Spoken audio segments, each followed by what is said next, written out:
My issue is comparison. And so I realized that I had been comparing myself to other people a lot. And then I realized I'm comparing the aspects in other people that I feel like I'm missing and I should have, you know, and it has been a really, and I thought, I thought that I was good. Like, I thought, oh, I'm owning it. I'm owning who I am. Like, I don't really have those issues anymore.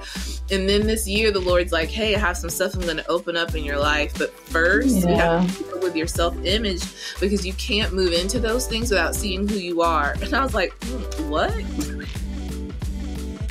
Hey there, and welcome back to Soul Talk by Mdrn Woman. I'm Aleshia Nicole, the founder of Mdrn Woman, and I'm so very excited and grateful that you chose to tune in today.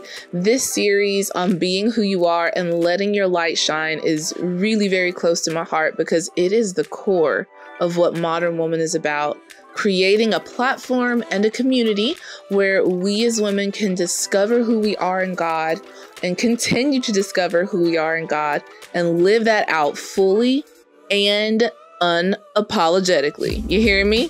Fully and unapologetically. And in this episode, Hawi and I get into this journey of trading a false identity for who we really are and accepting who we really are in the Lord. Okay, so are you ready to be inspired? I know I am. So let's get into it. In God, who we already are. And that's like the biggest difference is like, you already are who you are called to be in God. It's just about discovering it and being comfortable with discovering it. And then, taking that image of who you think you're supposed to be and killing it. Like, because that image is a source of a lot of anxiety. It's a source of a lot of pressure. It's a source of a lot of it's a source of, honestly, it's an ungodly source, because it's most likely 9 times out of 10 coming from, external sources. It may be coming from social media, maybe coming from what your mom told you that you're supposed to be, maybe coming from what ministers are telling you you're supposed to. It may have come from a prophetic word, and now you're idolizing the prophetic word versus like going to the one who that word came from to have it revealed to you and unfolded to you. So it's like, I really think that being comfortable, and understanding who you are, you have to die to who you think you're supposed to be. That's so good, Hawi. Well said. So I have a question for you based on that. Like, what are some of the ways that the Lord has been helping you, or what are some of the ways that you've walked through this with God? Ways that the Lord has specifically helped you to realize who you are in Him now and deal with that sacred cow, that idol of the me I'm supposed to be that you're not supposed to live up to anyway. Man, Aleshia, let me tell you.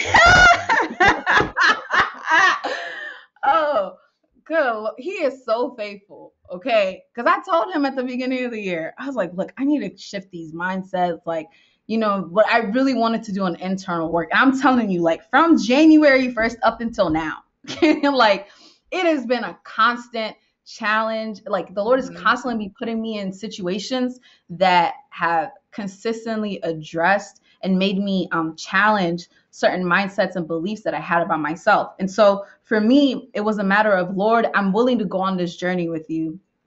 Here I am. It literally was a daily, search my heart and know my thoughts and see if there be any wicked way in me. And specifically, who is it, because it really, the journey really started with this whole thing about self-hatred. Because I dealt with a lot of self-hatred, and, it's like that journey of self-hatred, or let me not say, I keep using the word journey. It's so spiritual. It's like everything is a journey. That's okay. Yeah, I know. It is a journey. But that process of understanding, why do I hate myself so much?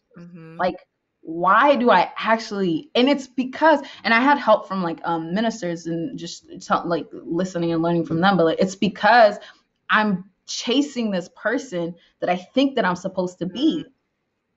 And I can never be her, because that's not who I already am. Wow.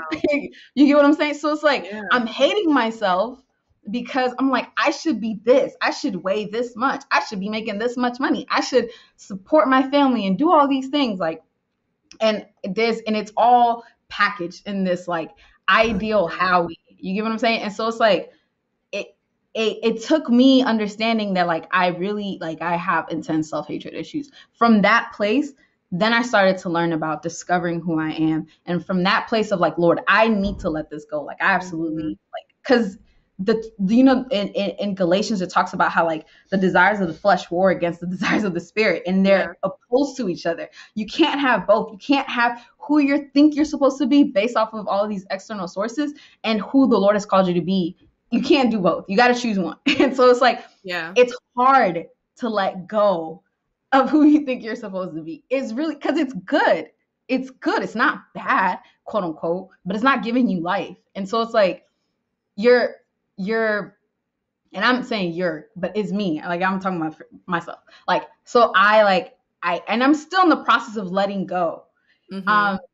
And that's really what it is. It's letting go of that person and embracing who I already am in God. And it takes, and I don't want to say it takes a lot of work, but coming from a place where I had dealt with so much self-hatred, having compassion on myself in that way, where I'm loving who I already am and who I'm going to become is a lot of work. It is. It's a simple concept, but it's a lot of work. So I would say, that sacrificing that idol of who I thought I was supposed to be, going to the Lord constantly to receive who I am, and then just walking that out with the Lord. I hope I answered that question. Oh yeah, you definitely answered it. No, that's really good. One of the things that is so challenging about this whole process of growing into you is that typically like the biggest critic, the biggest issue that we have to deal with is the internal one. It's not that like you have the people who have the thoughts and the opinions about you, but if I'm healthy on the inside and I have a healthy self-image, then their opinions of me don't really rock me, Right. So man, I love everything that you just said. It definitely resonates. And like in the honor of disclosure, Sharon, I'm gonna share too. My issue is comparison, and so I realized that I have been comparing myself to other people a lot, and then I realized I'm comparing the aspects in other people that I feel like I'm missing, and I should have, and it has been a really, and I thought I thought that I was good. Like, I thought, oh, I'm owning it. I'm owning who I am. Like, I don't really have those issues anymore. And then this year, the Lord's like, hey, I have some stuff I'm going to open up in your life. But first, you have to deal with your self-image, because you can't move into those things without seeing who you are. And I was like, what? Self-image? Preach, girl. Are you Preach. what? Okay. Yep. Well, I'm interested to see what finishing touches and fine-tuning. So much more than finishing touches and fine-tuning. I was like, and then I started to like really find myself vocalizing it a lot. And God bless Katrina and Anita, amazing roommates, because they are the ones that are like literally hearing like all this stuff, and Katrina is almost daily correcting something that I say, like, why are you saying that? Why are you thinking that? And I'm like, and I thought, so I get it. Okay, so letting yourself die to, here's the other thing I was going to share actually, with dying to the image of who you think you are, or who you think you're supposed to be. I love that. And I just want to hang out there for a little bit longer and massage that concept. Yeah. As you were talking, one of the things that came to mind is that we tend to think way smaller than God. And so we have these ideas of, man, in order to, what example can I use? Being a businesswoman, and with Mdrn Woman, I love doing the videos and the content. There's some other things that I want to provide and offer that for me really help enhance who you are and how you feel as a woman. So like body care products and some like inspirational cards and a couple other things that I really want to do. And am thinking like, okay, in order to do that, I need to think this way. I need to have this kind of money. I need to have this kind of image. I need to have this kind of following. And that's what, these are things that Lord showed me I was going to do. But in my mind, I come up with the version of Aleshia that I think I need to be to fulfill those things. Yeah. Being that version of Aleshia, I'm actually thinking too small, like always thinking too small. And then I start to try to rely on myself to get myself to become when we find our identity in the Lord. Yeah. And so there is that whole, when you said something to, at least this is what I recall. So if I'm saying it wrong, please forgive me. The idol of the image of who you think you're supposed to be, like killing that sacred cow, my Lord, like Hawi, amen. Aleshia, amen. That's what I said when I heard it too. I was like, because it didn't originate from me. Like I said, I had ministers to help me, but when I heard that, I was like, okay, it's time to die, because there's no other way. There's literally no other way. Yeah. You have to. Yeah. I cut you off. Sorry. No, that's fine. Okay. So, okay. We're talking about, loving who we are, letting ourselves become who we're made to be in the Lord, not trying to define that, but really, and here's the other thing. I think that the seed of who we're meant to be is already there. Like it's already in who we are. And we oftentimes are living and expressing it more fully than what we realize. And it's some of the unique things about ourselves that we don't like. Sometimes it's actually what you need in order to fulfill the calling that you have. Like I would have never thought that some of the things that I thought are just kind of like, this is what I'm really good at. I'm really good at these analytical processes. And I happen to just like to be silly and have fun. I would have never thought that silly, having fun part of me would be one of the primary things that the Lord used to actually push my life forward. Some of the things about ourselves that we think are the secondary attributes oftentimes are the key ones that set you apart and make you who you are. And I love that. I mean, I think every attribute of who we are is important and wonderful and necessary to be celebrated. I know another thing that can kind of come out of conversations like this is the one of the things I've actually not struggled with or wrestled with. That could be considered the same as struggling, but figuring out how to frame it is the whole idea of like talking about yourself and celebrating yourself being a really self-centered thing. And I don't think it is. But I've really been trying to make that clear through the content that I do with Mdrn Woman, because number one, women, we tend not to celebrate ourselves at all. We tend to be really far on the side of self-deprecation. So celebrating ourselves to get us to the point where we actually value and honor who we're made to be in the Lord. And that's the other thing. Like we're a treasure created by God. We're his workmanship, so it's worthy to give honor to the Lord for what he's created. So I do want to highlight that this whole topic of celebrating and honoring and knowing and discovering who you are is not a self-centered, it's self-focused, and if it's done the right way, it's not going to lead you astray. And if you're walking with the Lord or trying to walk with the Lord, if you ask God to help you, he's going to make sure that you land in the right spot. So I'm not really concerned about like vanity in this process. I mean, you've got to know who you are to be who you are. And that's, I think that's a thing that we miss. Yeah. I think that's what I have to say about that. No, very, very good. Very good. Yeah, I think it is, like I said, you don't even, like if you're not actively, showing compassion to yourself and like,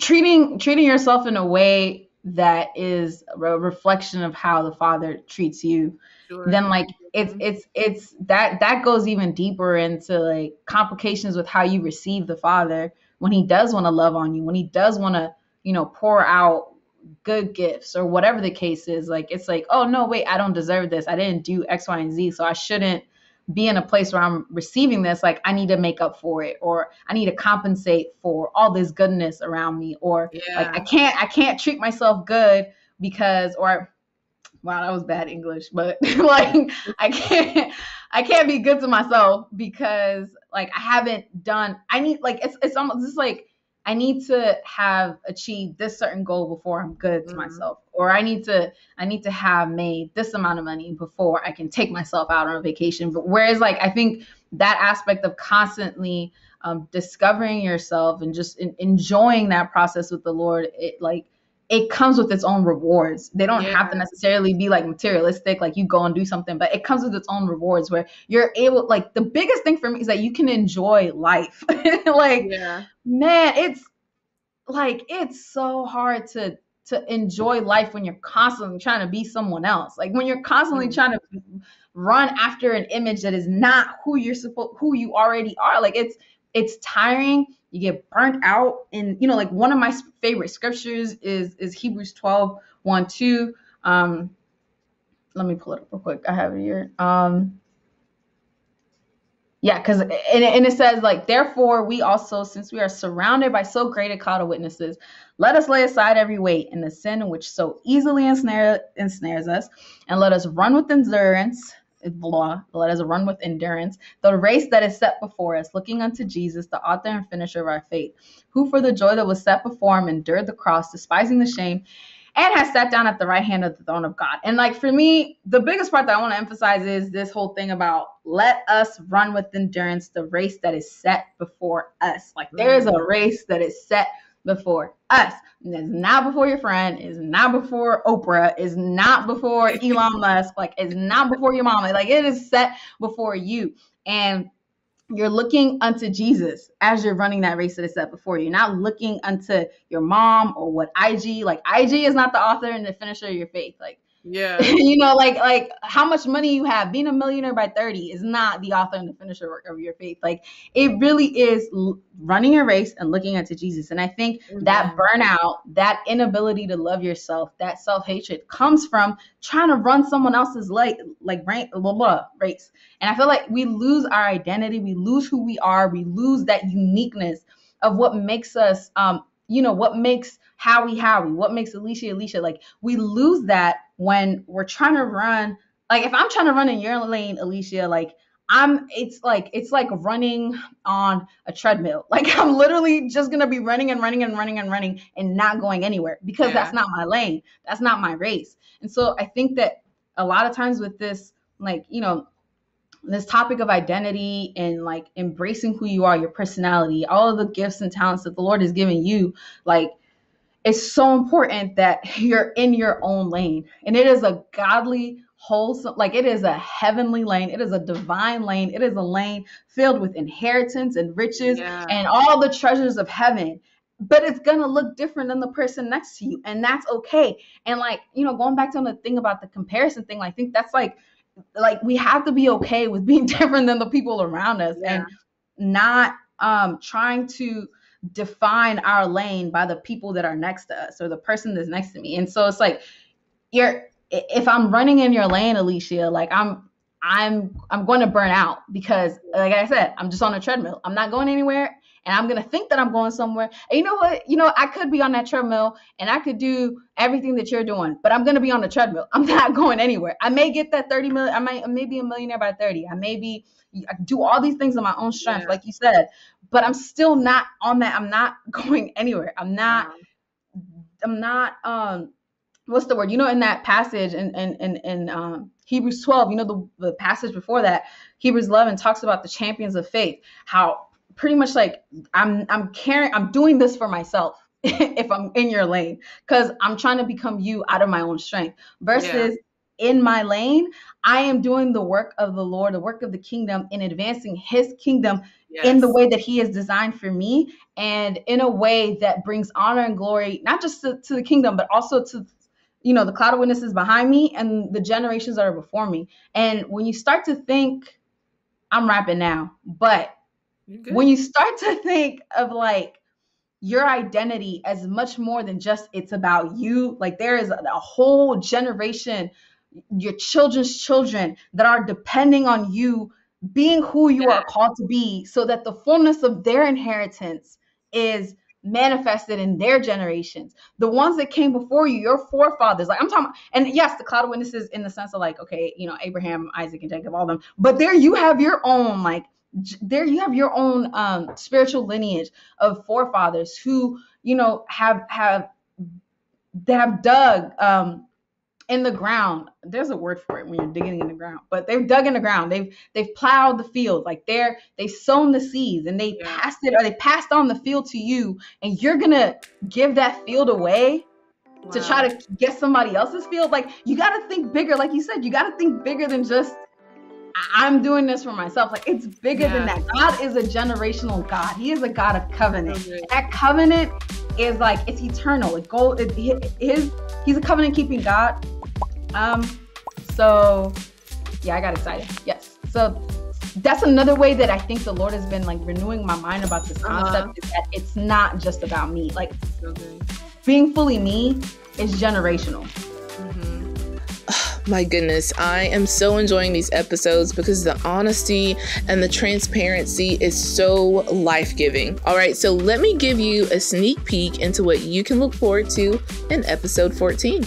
Authentically ourselves. It's liberating, it's freeing, it's powerful. It causes us to live out our destinies and to set up a generational legacy for our children, reshape the world around us, but it comes at a price. And sometimes that is not a price we want to pay. I hope you are enjoying these episodes as much as I am, and we're going to keep the goodness coming to you next Friday when episode 14 drops. And as always, you are welcome to join in the Mdrn Woman community on Facebook and Instagram. You can follow me at mdrnwoman.cc, and don't forget the YouTube channel. We have so many inspirational videos there just to encourage you to make your day better and to share some content that I hope is very empowering for your life. And yeah, these are just wonderful ways to connect with the community. So thank you for joining our story today. And guys, I will see you. Well, I guess I won't see you, but I look forward to sharing episode 14 with you. All right. Bye now.